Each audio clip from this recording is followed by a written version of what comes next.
La masturbation compulsive n'est jamais qu'une question de sexe. C'est une question de solitude mal gérée, une tentative maladroite de combler un vide intérieur. Beaucoup d'hommes que j'ai accompagnés croyaient que leur problème était purement sexuel. Ils pensaient qu'en se contrôlant, tout rentrerait dans l'ordre. Mais la vérité, c'est que le moteur de leur dépendance était plus profond, le vide intérieur. Des psychologues, comme Dr Alexandra Kataikis, spécialiste des addictions sexuelles, expliquent que les comportements compulsifs sont souvent des mécanismes de régulation émotionnelle. Autrement dit, il ne s'agit pas du corps, mais de l'âme qui cherche à se calmer. Quand l'homme se retrouve seul, sans lien émotionnel nourrissant, sans contact humain réel, son cerveau cherche une échappatoire, un moyen d'oublier le manque, l'ennui, la fatigue émotionnelle. Et la masturbation devient alors l'anesthésiant le plus accessible. Jordan Peterson, psychologue et auteur reconnu, évoque souvent la notion de vide existentiel. L'homme moderne, isolé de liens significatifs, cherche des gratifications immédiates pour combler ce vide.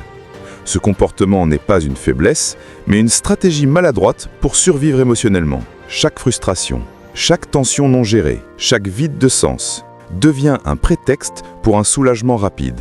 Un plaisir immédiat, mais vide. Rien n'a été résolu. Au contraire, à chaque fuite, le lien avec la réalité s'effrite un peu plus. Sortir devient optionnel. Parler devient gênant. Approcher les femmes devient une montagne. L'homme s'enferme petit à petit dans une sexualité solitaire où l'orgasme n'a plus rien de relationnel. Ce n'est plus un partage, mais un exutoire. Des figures influentes comme Terry Crews, acteur et ancien sportif professionnel, témoignent publiquement de leur combat contre la pornographie et la masturbation compulsive. Il explique que l'isolement et la honte étaient ses pires ennemis, et qu'ouvrir le dialogue avec d'autres hommes a été décisif dans sa reconstruction. Et cette prison a un gardien invisible, la honte d'être esclave, la honte d'avoir perdu le contrôle, la honte d'agir contre ses valeurs. Mais cette honte, au lieu de libérer, alimente la boucle. Culpabilité, stress, recherche de soulagement, masturbation, culpabilité. Et la spirale continue. Honte, isolement, réchute, honte. Même quand l'homme veut s'en sortir, un autre piège l'attend, les pensées sexuelles intrusives.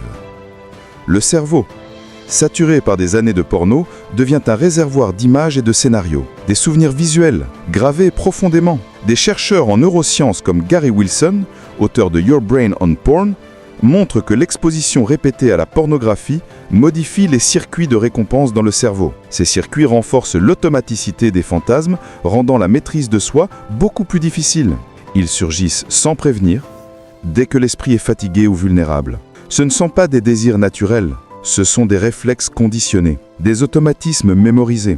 À force, le fantasme devient le seul espace où l'homme croit vivre encore une forme de sexualité. Mais cette sexualité n'est plus nourrissante. Il n'y a ni regard, ni tendresse, ni complicité, seulement une illusion d'intimité. Et chaque orgasme pris dans la fuite épuise la masculinité au lieu de la renforcer. L'énergie baisse, la motivation s'éteint, le regard devient vide. L'homme ne désire plus le monde, il le fuit. C'est exactement ce que Mark Manson, auteur de The Secret Art of Not Giving a Fuck, décrit comme l'effet corrosif de la gratification instantanée sur la motivation et le sens de la vie. Les plaisirs rapides prennent le pas sur la construction durable de soi. Mais la reconstruction est possible. Elle commence le jour où l'homme comprend que ce qu'il recherche, ce n'est pas un plaisir sexuel, c'est une paix intérieure. Une paix qu'il n'a jamais appris à construire autrement. C'est ainsi que commence le vrai travail.